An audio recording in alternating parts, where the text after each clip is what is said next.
नमस्कार, हमारे चैनल में आपका स्वागत है। मैं हूं रामचंद्र मौर्य। तो साथियों, भारत को राममय बनाने की तैयारी बहुत तेज़ी से चल रही है। अयोध्या में राम मंदिर, भव्य राम मंदिर बन करके तैयार अभी हुआ नहीं है। और आपको बता दें कि जनवरी 2024 में भी 1/4 हिस्सा मंदिर बनकर के तैयार होगा। मंदिर का पहला चरण ही पूरा होगा और उसके साथ ही उद्घाटन का कार्यक्रम, रामलला को विराजमान करने का कार्यक्रम और मूर्तियों में प्राण प्रतिष्ठा का कार्यक्रम बड़े जोर शोर से चलाया जाएगा। इसके लिए विश्व हिंदू परिषद जिस तरह से तैयारियां कर रहा है, पूरे देश में रैलियां करने, पूरे देश में उत्सव मनाने, पूरे देश में जुलूस निकालने की जो तैयारी कर रहा है, तो इससे यही साबित होता है कि गोधरा कांड की तैयारी चल रही है। एक गोधरा कांड गुजरात में हुआ था जिसमें कि 3000 से ज़्यादा मुस्लिमों का कत्लेआम किया गया और हिंदू मुस्लिम ध्रुवीकरण किया गया। गुजरात को हिंदुत्व की प्रयोगशाला बनाया गया और आज वहाँ पर 30-32 सालों से भारतीय जनता पार्टी का राज कायम है। वही गुजरात मॉडल पूरे देश में लागू करने का मोदी सरकार का इरादा है। इसी उद्देश्य से पूरे देश में राम मंदिर के उद्घाटन के पहले जुलूस निकालने की तैयारी चल रही है। विश्व हिंदू परिषद, आरएसएस, जितने भी संगठन हैं, सब इस कार्यक्रम में बढ़ चढ़ करके भाग लेने के लिए ऐलान कर रहे हैं। प्रधानमंत्री नरेंद्र मोदी जिस तरह से गुजरात मॉडल दिया 2002 में, दंगे करवा करके, हिंदू मुस्लिम करवा करके, और उसके बाद उत्तर प्रदेश को हिंदुत्व की प्रयोगशाला बनाया। अब वह प्रयोगशाला कहीं आगे बढ़ने जा रही है और सिर्फ उत्तर प्रदेश ही नहीं, गुजरात ही नहीं, पूरे भारत को राममय बनाने की कोशिश हो रही है। और वो कोशिश इस रूप में कि राम मंदिर को इतना बढ़ा चढ़ा करके उसके कलेवर को पेश किया जाएगा, उसकी महिमा को मंडित किया जाएगा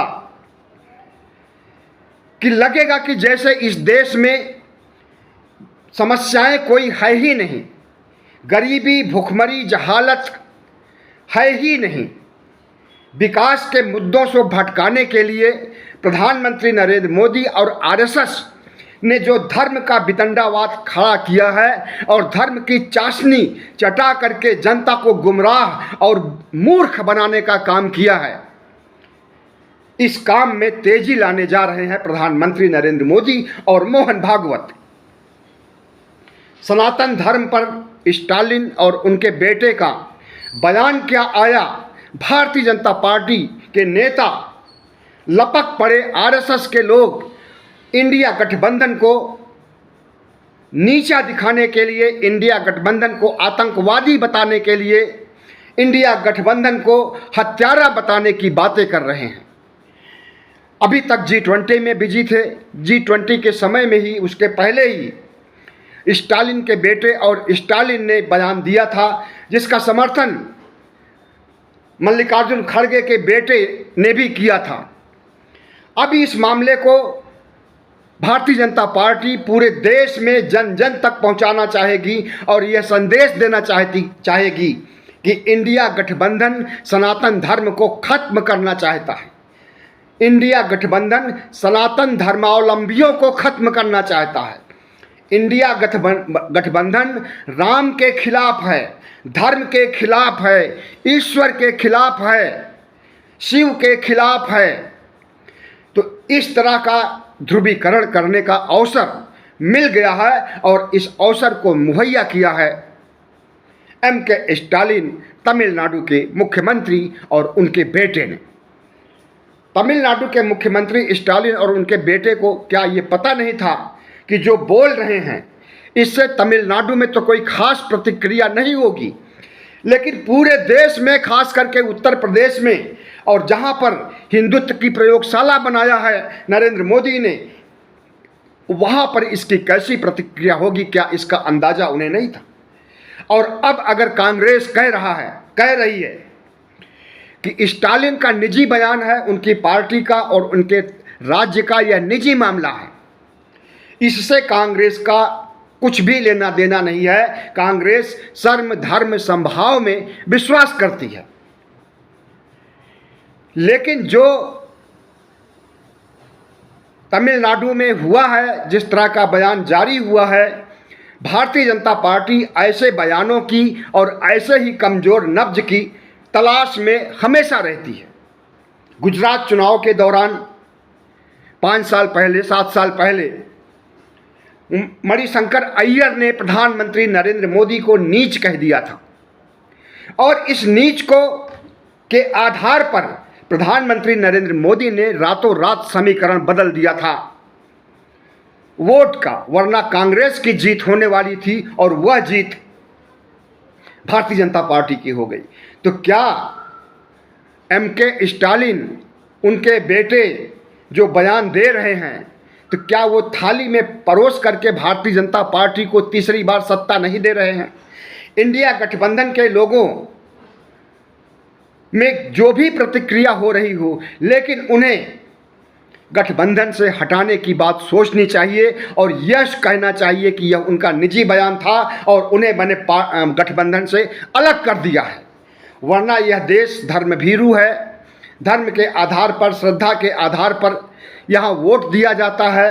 धर्म के आधार पर, श्रद्धा के आधार पर जिंदगी जीते हैं लोग, क्योंकि यहाँ पर अनपढ़ हैं, अशिक्षित हैं, धर्म के अलावा उन्हें कुछ सूझता ही नहीं है। गरीबी, जहालत, भूखमरी उन्हें नहीं दिखेगी, लेकिन राम मंदिर बनाने के लिए चंदा जरूर देंगे। तो प्रधानमंत्री नरेंद्र मोदी इसी नब्ज को, जनता की इसी नब्ज को पकड़ लिए हैं और उनके इसी भावनाओं को उभारने का काम करते हैं जब चुनाव नज़दीक आता है। अभी तो सेमीफाइनल का चुनाव होने वाला है, उसके बाद लोकसभा का चुनाव 2024 का होने वाला है। अब धर्मभीर जनता के सेंटीमेंट को उभारने के लिए RSS, भारतीय जनता पार्टी पूरी ताकत लगाएगी। और जिस तरह से राम मंदिर के उद्घाटन, राम मंदिर में की मूर्तियों की प्राण प्रतिष्ठा और राम मंदिर के दर्शनार्थ पूरे देश के लोगों को आमंत्रण पत्र भेजने की प्लानिंग और पूरे देश में घर घर रामचरितमानस, कलवा और सरजू का पानी भेजने की बात चल रही है और इसके लिए तैयारियां युद्ध स्तर पर की जा रही हैं।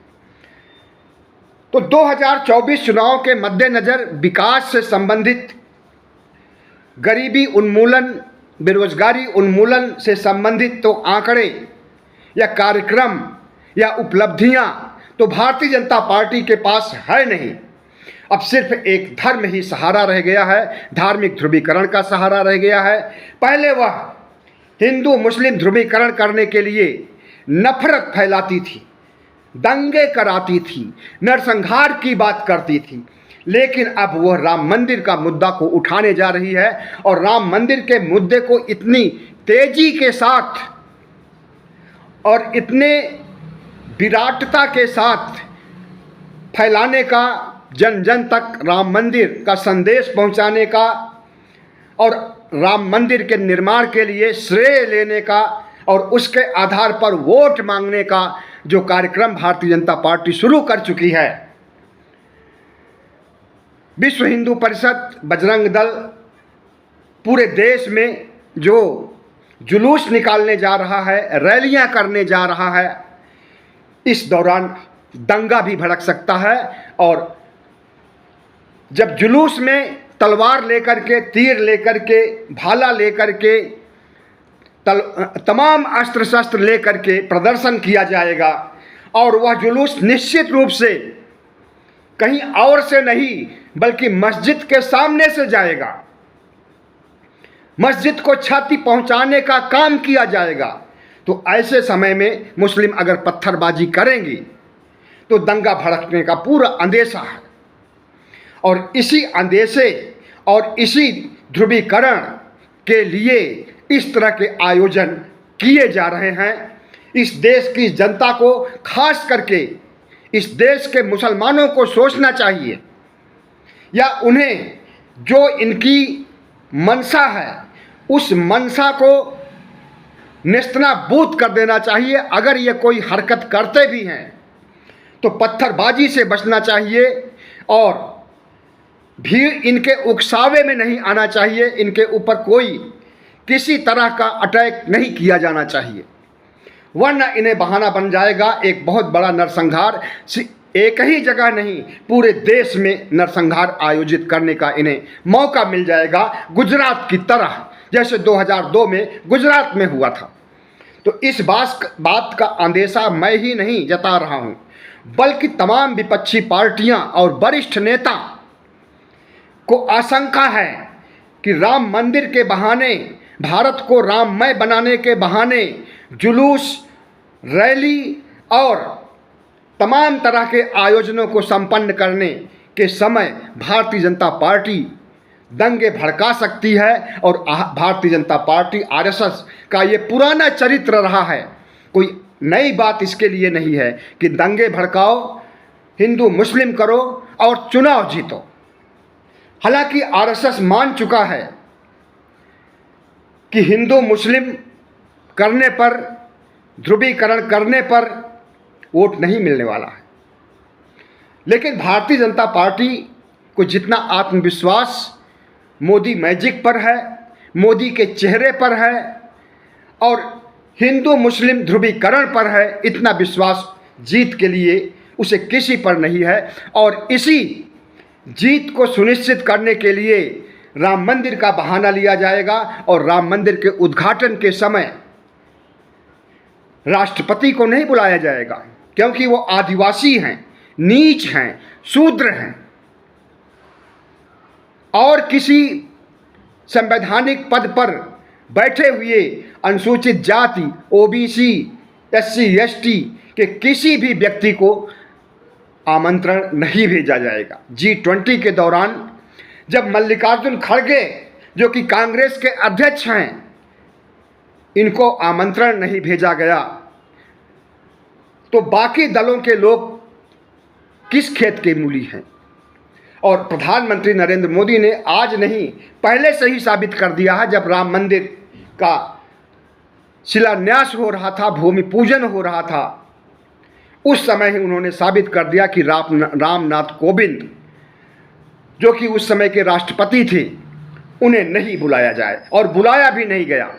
अकेले अकेले ही सब कुछ किया, क्योंकि वो भी तो दलित थे, नीची जाति के थे, शूद्र थे, और शूद्र को राम मंदिर में प्रवेश न कभी मिला है, न मिलेगा, न मिल रहा है। रामनाथ कोविंद को भी तमाम मंदिरों से की सीढ़ियों से ही दुत्कारा गया, द्रौपदी मुर्मू को भी मंदिर के चौखट से दुत्कारा गया, दर्शन नहीं करने दिया गया, क्योंकि वो नीच हैं, शूद्र हैं, आदिवासी हैं। और हिंदू धर्म की वर्ण व्यवस्था ये कहती है, जो नीच है, जो आदिवासी है, जो शूद्र है, जो महाशूद्र है, उसे मंदिर में प्रवेश वर्जित है। उसे वेद पढ़ना, धर्मशास्त्र पढ़ना, पुराण पढ़ना वर्जित है। वेद पढ़ते समय अगर वेद मंत्रों को वो सुन लेता है तो उसके कानों में शीशा पिघला करके डालने का प्रावधान था मनुस्मृति युग में, और तमाम तरह के दंड दिए जाते थे अगर कोई धार्मिक अनुष्ठान में, धार्मिक कार्यक्रम में ओबीसी, एससी, एसटी के लोग आते थे, शूद्र लोग आते थे। तो जो भारत की स्थिति इस समय है, चुनाव जीतने के लिए, लोकसभा चुनाव, विधानसभा चुनाव जीतने के लिए भारतीय जनता पार्टी के पास कोई मुद्दा नहीं है, उपलब्धियां नहीं हैं। 9 साल, 9.5 साल की कोई उपलब्धि नहीं है जिसे कि प्रधानमंत्री भुना सके। सहारा सिर्फ राम है, और अयोध्या में राम है, मथुरा में कृष्ण है, और काशी में शिव हैं। शिव मंदिर को तोड़ करके ज्ञानवापी मस्जिद बनाया गया था, यह बात बहुत पहले से चल रही है और अब ज्ञानवापी का सर्वे भी कराया जा रहा है और सर्वे कराने के बाद ज्ञानवापी का वही हश्र होगा जो बाबरी मस्जिद का हुआ था। मथुरा की ईदगाही मस्जिद का भी सर्वे हो रहा है, सर्वे होने के बाद ईदगाही मस्जिद का भी वही हश्र होगा जो बाबरी मस्जिद का हुआ था। अगर प्लेसेज ऑफ एक्ट 1991 बना दिया गया है, संसद ने बनाया है, तो उस संसद के बनाए हुए कानून को निरस्त करने के लिए, उस कानून को हटाने के लिए हमें लगता है कि जो 18 से 22 तक संसद का अधिवेशन बुलाया गया है, इसमें उसे भी पारित किया जाएगा। 1991 का प्लेसेज ऑफ वर्शिप एक्ट ख़त्म किया जाएगा और इससे इनका रास्ता साफ हो जाएगा मथुरा का, काशी का।